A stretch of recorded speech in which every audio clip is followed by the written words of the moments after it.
Welcome back to Chapter 6. Just before we move on to Section 5, I just wanted to make sure that I'd spoken about a couple of bits that are in the big data section of your notes. So in particular, the final 3 bullet points here, so veracity, structured data and unstructured data, because the ICAW has given a bit more importance to this in the study manual, so we've just updated the notes to make sure that those are included. So if you remember last time I spoke to you, we looked at the 3 V's. Well, in fact now it's quite important for us to include a 4th V, which is veracity. And whereas volume was the amount of data, velocity was the speed of the data, and variety were the range of data sources, veracity is now looking at the trustworthiness or the accuracy of data. So think back to that supermarket example that we often use. You know, how much can I rely on some of these reviews, for example, on various review sites? Structured data and unstructured data really do give me an indication of the change in data that we're now receiving. So previously data would have been all pretty structured. So for example, I know for example how many of a certain t-shirt a next store in Reading sold between certain hours in a certain colour and a certain size by a certain sales assistant. That would be structured data because it's very organised, and I collect it, recording certain information so that I can go back and interrogate it at a later date. Unstructured data then tends to be a bit harder to establish. So for example, think about YouTube videos or tweets. It's very difficult to categorize those. Now, businesses will attempt to do so, but unstructured data just has, we say it's obtained without a particular objective. So we're not trying to record the information because I want to know how many of a certain item I've sold. Somebody's just recording it or tweeting, about something else entirely, and maybe we're just included in that information. So just wanted to make sure we touched on those 3 areas before we move on to Section 5. Now, Section 5 is going to be looking at a few systems that we can use to try and manage data. And as always with business technology and finance, we're going to need to make sure that we've got a good grip of these various systems. So there's going to be lots of learn and churn, I'm afraid, which should set you up well for the exam. And the first thing we're going to look at here is just what makes a good process, what makes an effective information process system. We've got a few characteristics here. So firstly, completeness. If I need to make sure that I'm processing information, everything that needs to be processed should be processed. So I don't need to leave out anything important. Clearly, accuracy is an issue. So I need to make sure that the data remains true to its sources so that the system doesn't switch some numbers around or add a couple of numbers together. It just gives me reliable information back from the source data. We've spoken about timeliness already. So it's really important that we have information when I need to make a decision. It's no use having information after the decision has already been made. Inalterability is just talking about making sure that once the information is there, nobody can intervene with it, nobody can adjust that without authorization. Verifiability means that I can track all the changes of the data, so I can see how we've obtained that information and who's had access to that information over time. And then accessibility, so making sure that the process or the effectiveness of my processing is open to scrutiny. Information processing then is all about making my information more reliable, or sorry, that's not true at all. It's all about making my information more useful. So I take data, which is quite raw, and I process it into something that's much more useful for me. Okay, let's start having a think about these information systems then, the tools that we're going to use to actually make my data a bit more useful. And the first thing we're going to do is just introduce this idea of a system. So definition-wise, a system is just a set of interacting components that operate together to accomplish a purpose. Now, if we just scroll down slightly here, we've got a nice diagram that shows me my system. And this could be absolutely anything. It could be an organization. It could be a department within an organization. It could be a particular store, for example. A system always has an input, some sort of process, and some sort of output. So that's just general systems theory. We also separate our system from the external environment with our system boundary. And anything outside of that system boundary then is my environment. Okay? Now, in terms of a couple of other definitions that we're going to need to know, a system we've just had a quick look at. A business system is just the system within the context of a business. Information system is everything to do with the collection, the storage, the production and the distribution of information. And information technology then is the equipment that enables me to do that. Okay, so information system is the system and process that enables me to collect, store, produce and distribute information, and IT is the equipment that I use to do that. Okay, now again, relatively new to the syllabus with the change of name, it is cloud computing. Cloud computing, for example, would be something like Office 365. So traditionally, when you wanted to access Microsoft Office, you'd have to buy a disk, you'd have to load that onto your computer then, and you'd have to run it locally. Cloud computing will enable you to use the Office package through the internet. So rather than downloading it to your PC or your computer, you access the system remotely and you just access it via the internet. Saves lots of storage, it's potentially more secure as long as your cloud kind of provider is secure too. So it's a nice way of sharing software and information via the internet. Linked to that then, over the page, we've got distributed ledger technology. Distributed ledger technology is just a way of sharing a record of events, for example. Okay, so it's technology that allows people who do not know each other to trust a shared record of events, and we see this a lot through kind of decentralization of organizations, which we've seen in previous chapter.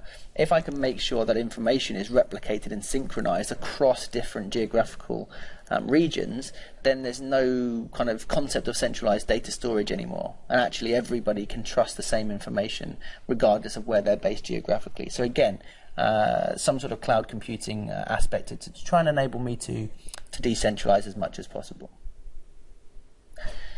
Okay, so 5.5 then is going to start taking us through these various systems. And again, what you need to make sure is that you're aware of the different systems, you're able to describe them. Obviously you're not going to need to know an example from the medical profession, but you need to be able to think of an example or at least pick out a scenario from the exam and tell me what kind of system it is. So make sure again that you're studying these through. It lends itself well to kind of simple memory recall. So, okay, so let's start off with executive support systems or executive information systems. Now, the key word here is executive. Okay, so think about those high-level managers, the people who are making those overall strategic decisions. And anything that's going to provide support for that decision making has to be something that takes this high-level information and makes it easier to use. So it pulls data from both internal and external sources. I'm making strategic decision. We've already seen how important it is to consider external sources of information. And it helps managers to make strategic, unstructured decisions, so decisions that aren't necessarily very easy to define. We've got an example here from the medical profession then, referring to the kind of usage of hospital beds. So we'll have information about bed usage, about the cost of procedures, demographics of our local catchment areas and so on. And what the system will do then is put those pieces of information together to enable the senior management at the hospital to decide on kind of budgeting levels for the following periods. A decision support system then is similar in the sense that it's enabling me or helping me to make a decision. This time it's not necessarily just at a high level. So again, it's going to bring together lots of information, lots of data, this time trying to use some sort of analytical models to forecast, to help me to forecast and to make decisions based upon the relevant information. So we're going to be making semi-structured and unstructured decisions here. And the example that we've got from the hospital, I might use, for example, some sort of scanning machine. I might have somebody's blood analysed. I might look at their medical history, and all of that information is going to give me an idea or a way to decide on what the best treatment is going forward. So anything that helps me to make a decision. An expert system is essentially something that does the job of a human. So it uses human expertise to give an indication or to give a decision at the end. So for example, the NHS Direct telephone number in the UK. So when you call NHS Direct, there's somebody on the other end of the phone who asks you a series of questions, and depending on the answers to those questions, a new question will pop up. So normally the first question is the person you're calling on behalf of conscious or unconscious? And then how you answer that question will take you on to the next question. So eventually you kind of answer lots of emergency style questions, and then they start to take information about the problem that you're experiencing. Now, the person on the other end of the line isn't necessarily going to be a doctor. In fact, it's just somebody who's been trained to use the system. So the system itself prompts the next question and then gives advice based on the information that you've provided. So sometimes it will be, that's fine, just keep an eye on it, you get to stay at home. Next it will be, well, make an appointment at the doctor. And for anything serious, it will be, go to your local accident and emergency, something like that. So it's replicating the decision making of a human.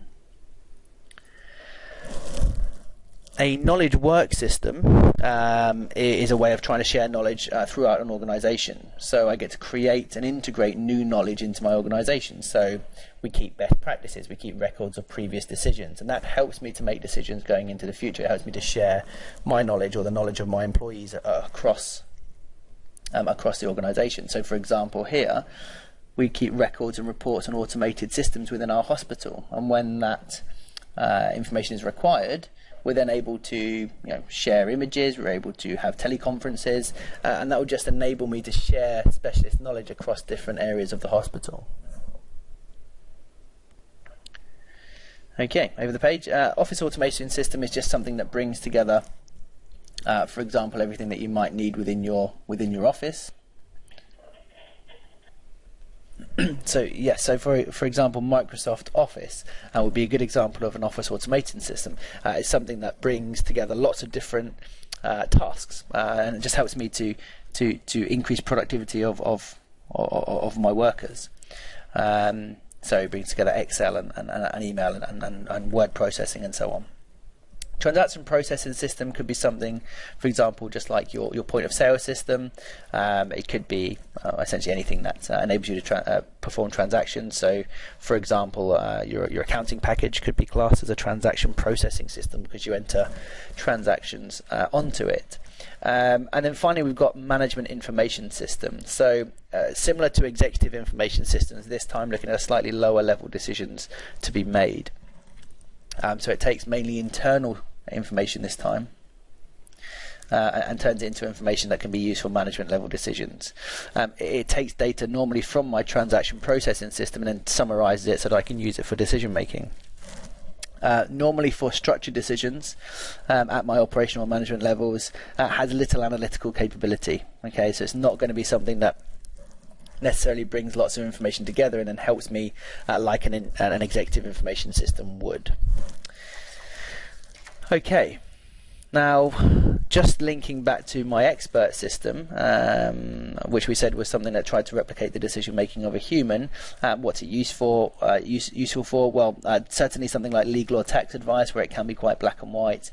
A forecasting of economic or financial developments, surveillance. So, for example, making sure that I'm keeping an eye of the number of customers that are coming in, so I can decide how many tills to open, and then diagnostics. So this is kind of similar to what the NHS Direct number does. It tries to diagnose based on a series of questions with particular answers. Now, it's not going to be particularly useful in every scenario, the expert system.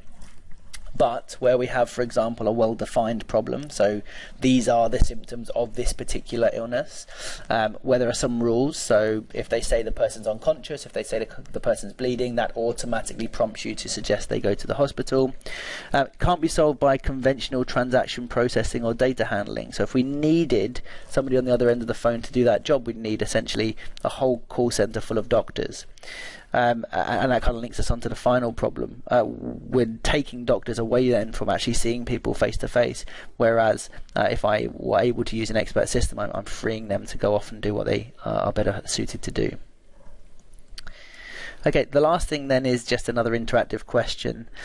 So spend a few minutes just having a think about why businesses might use expert systems, and then once you've done that, just have a quick look at the model solutions there at the back of the notes, just to make sure that you're on track.